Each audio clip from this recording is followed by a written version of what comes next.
लेकिन असल बात ये थी कि मैं इमरान खान के साथ जाना ही नहीं चाहता था। मुझे पता था कि ये जिस तरफ चल रहे हैं हमें इनके खिलाफ खड़ा होना पड़ेगा किस दिन, तो मैं उनके अंदर कैसे घुस सकता था। अब मैं जाता भी तो मैं क्या करता, वहाँ पे किसी की इज्जत नहीं थी आम आदमी की, तो मुझे अकेले ने।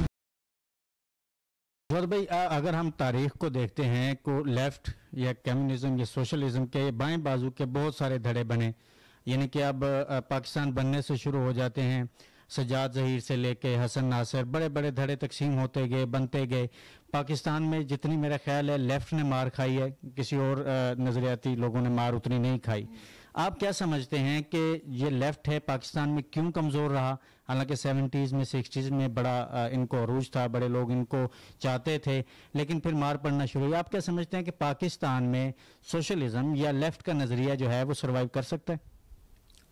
पहले तो आपने जो सवाल पूछा वो ये कि ये क्यों नहीं चला, मारे भी खाई सब कुछ हुआ, तो ये क्यों नहीं हुआ? बदनीयती की वजह से नहीं हुआ।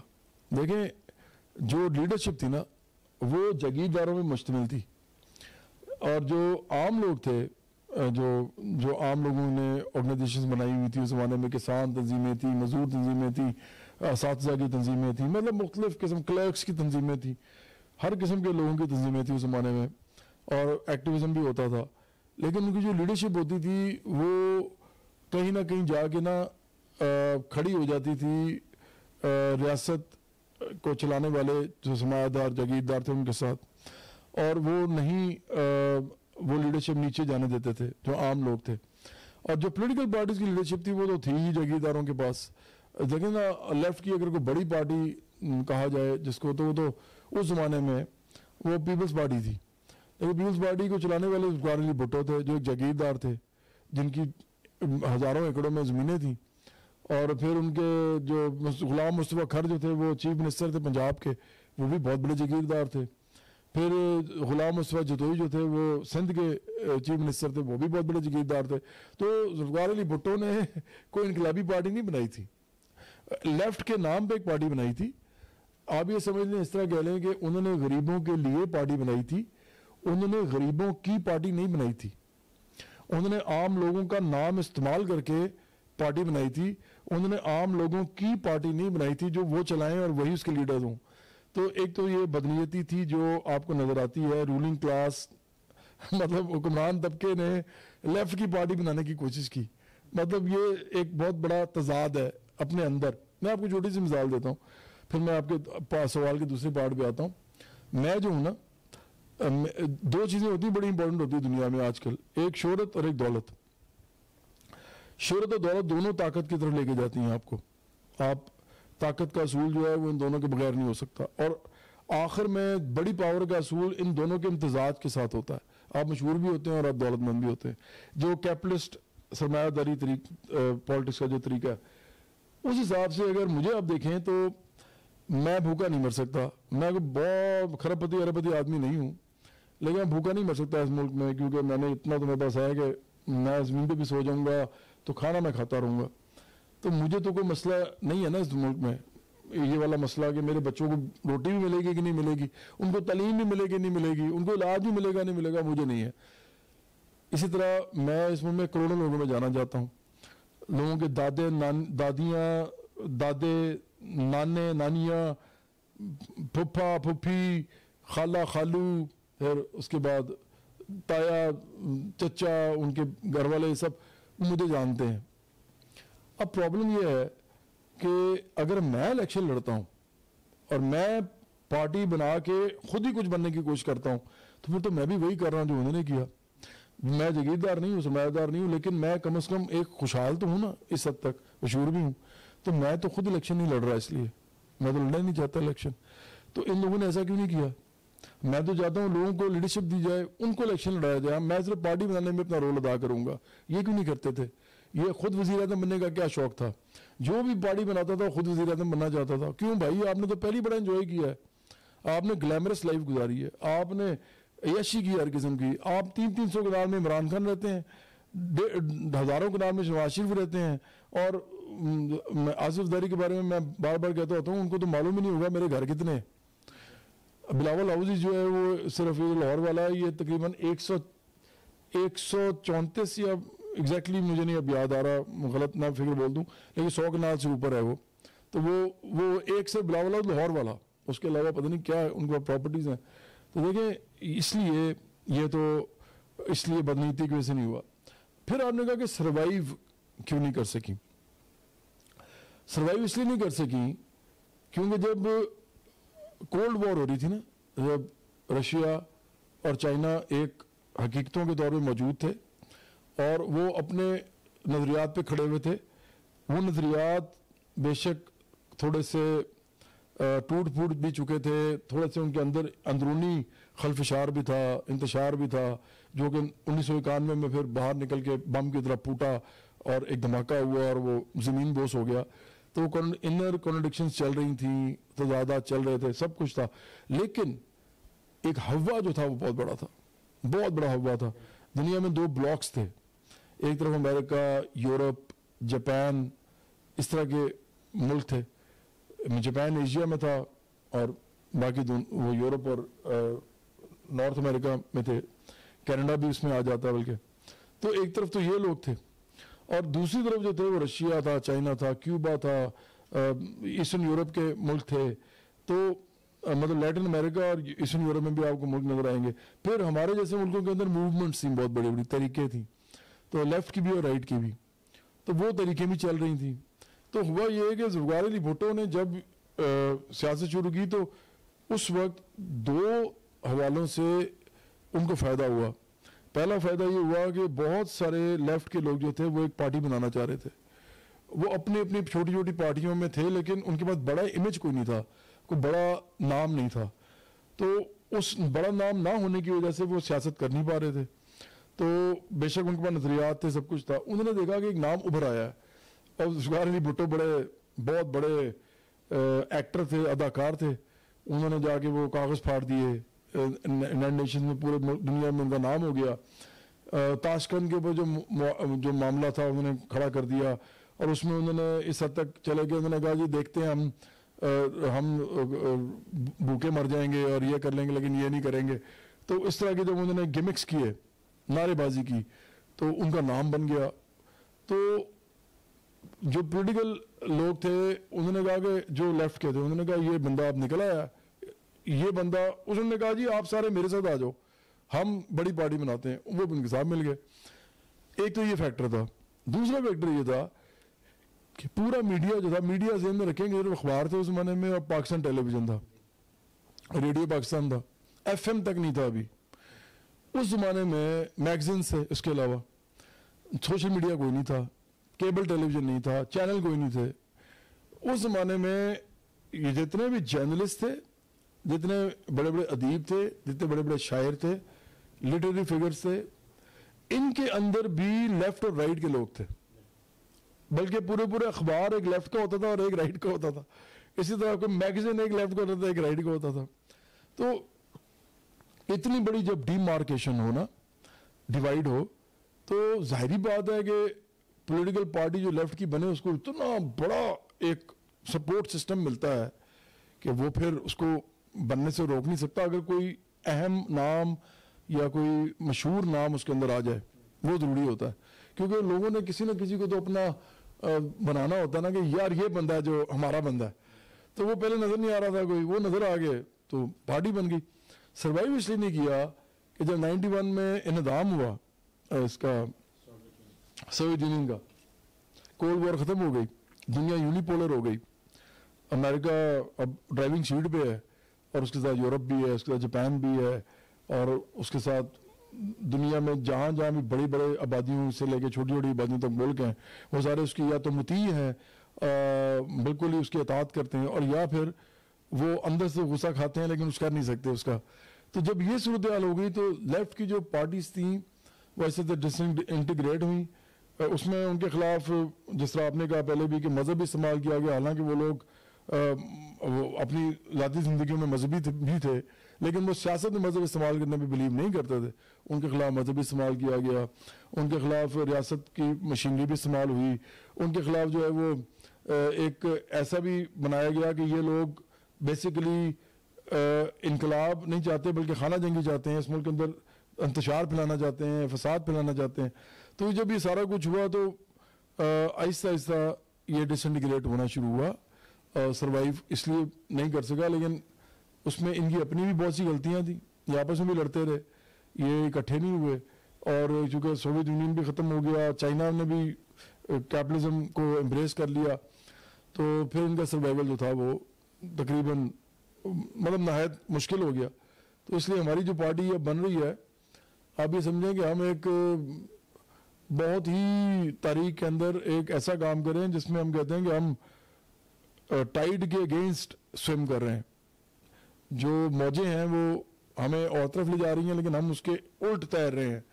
तो ये है तो मुश्किल काम, लेकिन मुझे लगता है कि जिस तरह के मसाइल हैं पाकिस्तान को इस वक्त दरपेश हैं, हमारे अलावा इसको हल नहीं कोई कर सकेगा। जैसे जवाहर भाई, हम देखते हैं कि मजहबी पार्टियों में भी देवबंदी, बरेलवी, फलां फलां है। जब हम देखते हैं, आप क्या समझते हैं कि ये भी लेफ्ट को नुकसान पहुंचाने की वजह रही है कि लेफ्टिस्टों में भी ग्रुप्स बने, मार्क्सिस्ट, लेनिनिस्ट, स्टालिनिस्ट, ट्रॉट्स्की और माओइज्म में तकसीम हो गए लेफ्ट के जितने लोग थे, और उसके बाद फिर इस्तेमाल हुए दूसरे बोर्जवा पार्टियों के जरिए। या बट जैसे आपने जुल्फ़िकार अली भुट्टो का कहा, जुल्फ़िकार अली भुट्टो, मैं आपसे यही पूछूंगा, क्या वो इनकलाबी या सोशलिस्ट थे भी या नहीं? मेरा नहीं ख्याल वो थे, नजरियाती तौर पे तो नहीं थे, लेकिन किताबी तौर पे थे। उन्होंने पढ़ा हुआ था काफ़ी, और एकेडमिक अच्छे थे। वो चीज़ों को यूज़ करना भी जानते थे, कहाँ पे क्या चीज़ यूज़ करनी है वो बड़ा अच्छा। जिस तरह इमरान खान आजकल करने की कोशिश करते हैं, या जिस तरह डोनाल्ड ट्रंप वहाँ पे कर रहे थे अभी अमेरिका में, मतलब बस बातें बातें बस करना और पीछे लगा लेना लोगों को। फिर जिस तरह नरेंद्र मोदी कर रहे हैं इंडिया में। और मैं आज आपको एक बात बता दूं, हम इंडिया को देख रहे हैं, इंडिया बड़ी आगे जा रहा है, वो ये कोई नहीं आगे जाएगा। मैं आपको पेशिंग कोई कर रहा हूँ, ये नीचे गिरेगा। क्योंकि जो मोदी आग लगा रहे हैं ना इस वक्त, वह मज़हब के ऊपर वाले से जिस तरह की इंतशार फैला रहे हैं, जिस तरह की लोगों के अंदर नफरत फैल रही है, फसाद होने के अंदेशे हैं, और वो बढ़ते जा रहे हैं दिन ब दिन, जो एक तकसीम है। तो वो इनका जितना भी वो है ना कि हमारा जीडीपी इतना है, और हमारे पास इतनी वो आ रही हैं, फर्म्स आ रही हैं, और ये बाहर से मल्टीनेशनल आ रही हैं, काम कर रही हैं, अभी आके आज वो G20 में भी वो लोग जा रहे हैं। ये इनका ख्वाब रह जाएगा अगर वो ये करेंगे साथ। देखिए, किसी मुल्क को ख़त्म करना हो ना, तो आप उसकी सियासत में मज़हब को डाल दें, और इस हद तक डाल दें कि सियासत में से बेसिक इश्यूज ख़त्म हो जाएं आम लोगों के सारे, और मज़हब उसके ऊपर सबसे ऊपर आ जाए, तो वो मुल्क तबाह हो जाता है। क्योंकि मज़हब ने रोटी नहीं देनी होती, मज़हब ने आपको कभी भी कपड़ा, मकान, इज़्ज़त, रोज़गार, तालीम, इलाज वो नहीं देना होता। मज़हब आपकी अखलाकी तरबियत के लिए होता है, मज़हब आपकी आखिरत के लिए सामान करता है। दुनिया के अंदर तो हमें मालूम है कि आप किसी इंसान को इधर बिठा के जितनी मर्जी दुआएं मंगवा लें, रोटी उसको उसी तरह मिलेगी जिस तरह दुनिया में खुदा का एक निज़ाम है या कुदरत का निज़ाम है कि वो काम करेगा तो रोटी आएगी। अगर इस तरह होता ना कि दुआओं से हो जाता, तो जितने दाता साहब में लोग जाते हैं ना रोज़, वो वहाँ से अरबपति होकर निकलें। तो ऐसा नहीं होता, लोग जो हैं वहाँ पे गरीब ही रहते हैं, और वो देगों के आगे खड़े होते हैं, और वो देगों के आगे जानवरों की तरह उनके हाथों पे वो रखा जाता है अनाज, और वो खाते हैं ऐसे करके, और मैंने खुद देखा हुआ है। तो ये बातें सिर्फ मज़हब जो होता है उसको कभी भी मुआशी अमल के साथ नहीं जोड़ना चाहिए, इसका कोई ताल्लुक ही नहीं है इससे। आपका जो ये माइक है ना, ये मुसलमान है ना, ये हिंदू है ना, सिख है ना, मसीही है, ये माइक है और कोई भी यूज़ कर सकता है। इसी तरह कोई जो मुल्क होता है वो मुसलमान, हिंदू, सिख, मसीही नहीं हो सकता। मुल्क होता है, हाँ उसके अंदर रहने वाले लोग हो सकते हैं। इंसान हमेशा मजहबी होते हैं, मुल्क, रियासतें, माइक, पानी, रोटी ये नहीं होते। कोई मुसलमान रोटी और हिंदू रोटी नहीं होती, दोनों एक तरह की रोटी खाते हैं। तो इसलिए मैं समझता हूँ कि दुनिया के अंदर जो कुछ हो रहा है इस वक्त, आहिस्ता आहिस्ता हम जिस तरफ जा रहे हैं, इस दुनिया में फसाद और इंतशार जो है मुझे नज़र आ रहा है। और कभी भी मटीरियल प्रोग्रेस के साथ अगर तमाम लोगों की वसाइल और बराबरी की दस्तरस ना हो या मौके पे ना हो, तो मटीरियल प्रोग्रेस सिर्फ चंद हज़ार या चंद लाख लोगों के लिए होती है। बाकी लोग जो हैं वो उसका निशाना बनते हैं, बल्कि उल्टा, और वो बेचारे बेबस और मजबूर रह जाते हैं। जवाद भाई, आपको मुख्तलिफ पार्टी से प्लेट में रख के टिकट की ऑफर्स हुई कि आप पार्टीज में आ जाएं, इमरान खान ने भी आपको ऑफर किया, नून लीग ने भी किया, पीपल्स पार्टी ने भी किया, लेकिन अगर आप उनके साथ शायद मिल जाते, आप पार्लियामेंट में जाकर एक तोहाना आवाज़ बन सकते थे मजदूर की, किसान की, कमज़ोर तबके की। क्या मैं ये कहना चाहूँगा कि हम लेफ्टिस्टों को अगर जब देखते हैं, उन्होंने अपनी अपनी 1.5 ईंट की मस्जिद बना के लेफ्ट को कमज़ोर नहीं किया, क्योंकि जब हम 70s में देखते हैं जुल्फ़िकार अली भुट्टो ने 33 सीट्स ऑफ़र की लेफ्टिस्टों को, तो उन्होंने भी इनकार कर दिया। फिर कोई भी नहीं, जिसमें मेराज खान साहब थे या दूसरे भी थे, हाँ जी, तो कोई भी पार्लियामेंट तक नहीं पहुंच पाया। और उसके बाद फिर हुसैन नकी साहब के कॉल, मैंने पहले कहा था कि भुट्टो साहब लेफ्टिस्टों को सबसे ज़्यादा मारेंगे, और उन्होंने वो किया। तो आप क्या समझते हैं, अगर आप पहुंचते तो मजदूर की आवाज़ वहां तक आप तवाना तरीके से पहुंचा सकते थे? अच्छा, ये ना एक तजाद है, ये डाइकोटमी है, ये हो नहीं सकता, ये पॉसिबल नहीं है। मजदूर की आवाज़ सिर्फ एक मजदूर पार्टी पहुंचा सकती है, या आप मजदूर किसान की तो हम बात ही नहीं करते, हम आम लोगों की बात करते हैं। ये कोल्ड वॉर के बाद अब जो है ना दुनिया में ये बात करना कि मजदूर किसान, तो अब तो कोई भी जो होता है ना, जो जिस लड़के ने जीन्स पहनी होती है और शर्ट पहनी होती है और उस पर हाथ में मोबाइल होता है, स्मार्टफोन, वो अपने आप को मजदूर कहलाना पसंद नहीं करता, चाहे वो 20,000 की नौकरी भी करता हो ना। अब उसको कहते हैं तो मजदूर, वो कहता है मैं तो मजदूर नहीं हूँ। तो ये इस्तिलाहात अब बदलने की ज़रूरत है। आम लोग कहना ज़्यादा बेहतर है, आम लोगों पे लोग माइंड नहीं करते। आम लोग वही होते हैं जो ताकत में नहीं होते, जो लोग मजबूर होते हैं, जैसा मैंने आपसे कहा, थानों में, कचहरियों में, अपने काम की जगहों पे, तो वो मजबूर लोग, उनको पता है हम आम लोग हैं, हमें हमारी मुल्क में इज्जत नहीं है कहीं पर भी, तो कानून हमारे लिए नहीं चलता, निज़ाम हमारे लिए नहीं चलता। तो जो आम लोग होते हैं, अगर उनकी पार्टी ना हो ना, और उनमें से आम लोगों में से एक आदमी एक ऐसी पार्टी में चला जाए जिसमें सरमायादार जागीरदार बैठे हों, माफियाज बैठे हों, बदमाश बैठे हों, तो वो बेचारा, उसके पास दो ही तरीके होंगे, या तो वो उनके साथ कोई मुंहमारी करेगा, बातें करेगा, लड़े बड़ेगा, तो उसको कोई नुकसान पहुंचेगा, या उसको निकाल दिया जाएगा वहां से, तो उसको किक मार के बाहर निकाल दिया जाएगा। और दूसरा तरीका जो आम तौर पे फिर लोग अडॉप्ट करते हैं, वही होता है कि वो उन जैसा हो जाता है, वो भी पैसा बनाता है, वो भी वैसे ही बन जाता है। तो निज़ाम कभी भी एक इंडिविजुअल नहीं चेंज कर सकता, उसको निज़ाम को चलाने के लिए, निज़ाम को बदलने के लिए, दोनों के लिए पॉलिटिकल पार्टीज होती हैं, सियासी तंजीमें होती हैं, सियासी पार्टीज होती हैं। ये काम ही नहीं है आम आदमी का, एक मतलब अकेले इंसान का, ये आम लोगों की एक बहुत बड़ी ऑर्गेनाइजेशन का काम है। तो इसलिए मैं इसलिए नहीं गया क्योंकि इमरान खान ने मुझे 2013 में पहले, एक मेरे दोस्त हैं, बहुत बड़े आर्टिस्ट हैं पाकिस्तान के, मैं नाम नहीं ले सकता, उन्होंने मना किया। उन्होंने मुझे 2 दफ़ा उनके कहा कि खान साहब कह रहे हैं कि उसको पूछोगे अगर वो आना चाहता है, तो मैंने कहा यार मैं तो अभी नहीं सियासत कर रहा। मैं 2013 में, हम वो आलमी नौजवान और मेहनत कश तहरीक एक ऑर्गेनाइजेशन थी, वो चला रहे थे उस वक्त। हम ट्रेड यूनियंस में जा रहे थे, किसानों में जा रहे थे, स्टूडेंट्स में जा रहे थे, यूनिवर्सिटीज़ कॉलेजेस में जा रहे थे, तो हम अपनी बेस बना रहे थे। हमें उस वक्त मैंने कहा कि, लेकिन असल बात ये थी कि मैं इमरान खान के साथ जाना ही नहीं चाहता था। मुझे पता था कि ये जिस तरफ चल रहे हैं, हमें इनके खिलाफ खड़ा होना पड़ेगा किस दिन, तो मैं उनके अंदर कैसे घुस सकता था। और मैं जाता भी तो मैं क्या करता, वहाँ पे किसी की इज्जत नहीं थी आम आदमी की, तो उसने अकेले ने बेचारे ने जाके क्या करना था। फिर एहसन इकबाल ने मुझे कहा, वो आए मेरे घर में, उन्होंने मुस्लिम नून, बल्कि एग्जैक्टली यहाँ बैठे थे जहाँ बैठे हुए, तो उन्होंने कहा कि मुस्लिम नून में आए, और आप चूँकि आपने तरीके साहब ज्वाइन नहीं की तो आप इसमें आए। तो मैंने उनसे भी मादरत की। तो नदर गोंदल के भाई, उस ज़माने में नदर गोंदल जो थे वो पीपल्स पार्टी में थे, और जुल्फ़िकार गोंदल उनके भाई भी पीपल्स पार्टी में थे। तो उन्होंने भी मुझे उसी साल कहा कि आप लाहौर से टिकट लें हमारे लिए, हमारी तरफ से। नदर गोंदल के भाई ने कहा, जुल्फ़िकार गोंदल ने। डॉक्टर लाल खान के साथ वो बैठे थे, वो मेरे उस्ताद थे, मैं उनको बड़ी इज्जत करता हूँ। उन्होंने मुझे फ़ोन पे कहा, उनके डॉक्टर साहब ने फ़ोन मिला के उनको दिया और उनसे मेरी बात कराई।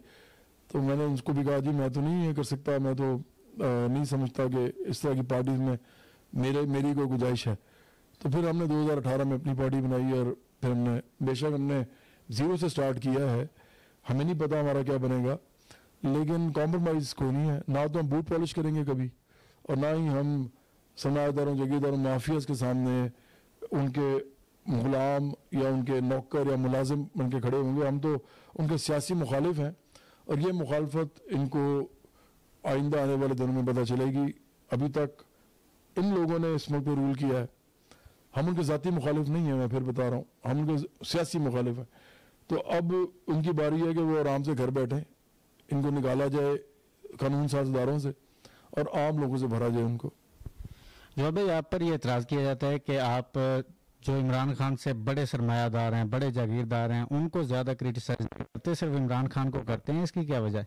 हमारी पार्टी की जो ग्रोथ है उसके सामने जो खड़ा होगा हम उसकी सबसे पहले क्रिटिसाइज करेंगे।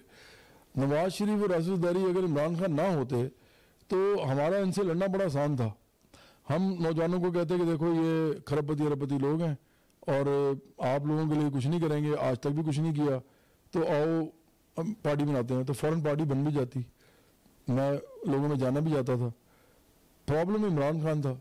इमरान खान ने ये किया कि ना तो उन्होंने लड़ना था अमीरों से, कभी उन्होंने अमीर गरीब की बात ही नहीं की, करप्शन, धांधली, ये वो मरूसी सियासत, इस तरह के खोखले नारों के साथ ही आए थे। लेकिन उन्होंने, क्योंकि उस वक्त मैदान खाली था, हम उस वक्त थे नहीं, तो इन्होंने, अब आम नौजवान को तो लेफ्ट राइट का पता भी नहीं है, उसको तो ये भी नहीं पता कि बाएं बाजू दाएं बाजू क्या होता है, उसको ये भी नहीं पता कि मैशत चलती कैसे है। वो ऊपर से मज़हब पे उन्होंने बात शुरू कर दी। इमरान खान ने बड़ा यूज़ किया, एक्सप्लॉइट किया, उसको इस्तेमाल किया अपनी ज़ाती मकासद के लिए। जितने वो मजहबी हैं वो सबको पता है अंदर से।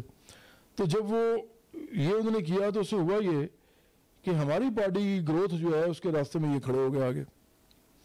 तो इसलिए सबसे पहले नंबर 1 हदफ हमारा इमरान खान है, क्योंकि वो लोगों को कंफ्यूज कर रहे हैं, लोगों को गुमराह कर रहे हैं, असल लड़ाई की तरफ ले जाने से उनको मना कर रहे हैं, बल्कि रोक रहे हैं, क्योंकि वो खुद भी उन्हीं का हिस्सा है।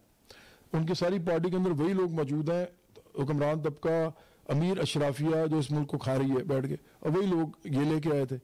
तो ये बेसिकली हमारी राह में सबसे बड़ी रुकावट है, इसलिए मैं इनके खिलाफ ज़्यादा बात करता हूँ।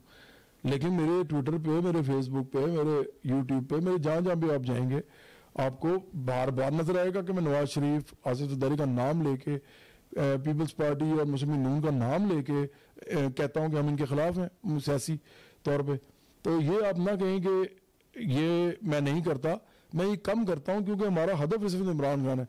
नंबर 1 हदफ हमारा इमरान खान है, नंबर 2 पे ये पार्टीज़ हैं जो ये पीपल्स पार्टी और नून लीग, और तीसरे नंबर पे हमारा जो हदफ है वो इस मुल्क के अंदर जितने भी बाकी की पॉलिटिकल कंपटीशन है, जिसको हम समझते हैं कि वो इलाकाई बुनियादों पे लोगों को बांटते हैं, कोई मज़हब की बुनियाद पे बांटते हैं, कोई सूबे के नाम पे बांटते हैं, वो हमारा तीसरे नंबर पे हदफ है। मैं ये भी आपको बता दूं कि जो इस्लाम के नाम पे बनी हुई या मुसलमानों के ऊपर बनी हुई जमातें हैं, हमारा उनके साथ कोई इस वक्त मामला नहीं है मुखालफत का, क्योंकि उनमें से ज़्यादातर लोग जो उनको वोट देते हैं वो लोग हैं जो इस मुल्क में सताए हुए हैं, और ज़्यादातर गरीब लोग हैं जो उस तरफ जाते हैं। मिडिल क्लास का बहुत कम जो एक पढ़ा लिखा नौजवान है या पढ़े लिखे जो लोग हैं वो उस तरफ नहीं जाते, ज़्यादातर नहीं जाते। तो उनकी तरफ चूँकि गरीब लोग ज़्यादा जाते हैं, तो गरीब लोग तो हमारी पार्टी का हुस्न है, और अगर वो हम उनके अभी ऐसी मुखालफत शुरू कर देंगे तो जितना गरीब उनके पास जा रहा है वो उल्टा हमारे साथ वो कहेगा कि आप क्या बात करें। तो हमारा तो उनसे अभी कोई मुखालफत बनती नहीं है। हमें यकीन है कि जिस दिन ये 3 बड़ी पार्टियों को हम ज़ेर कर लेंगे तो जितना गरीब आदमी है, जितना लो मिडिल क्लास का इंसान है वो हमारी तरफ आएगा। हमें और किसी से कोई मुखालफत करने की ज़रूरत नहीं होगी।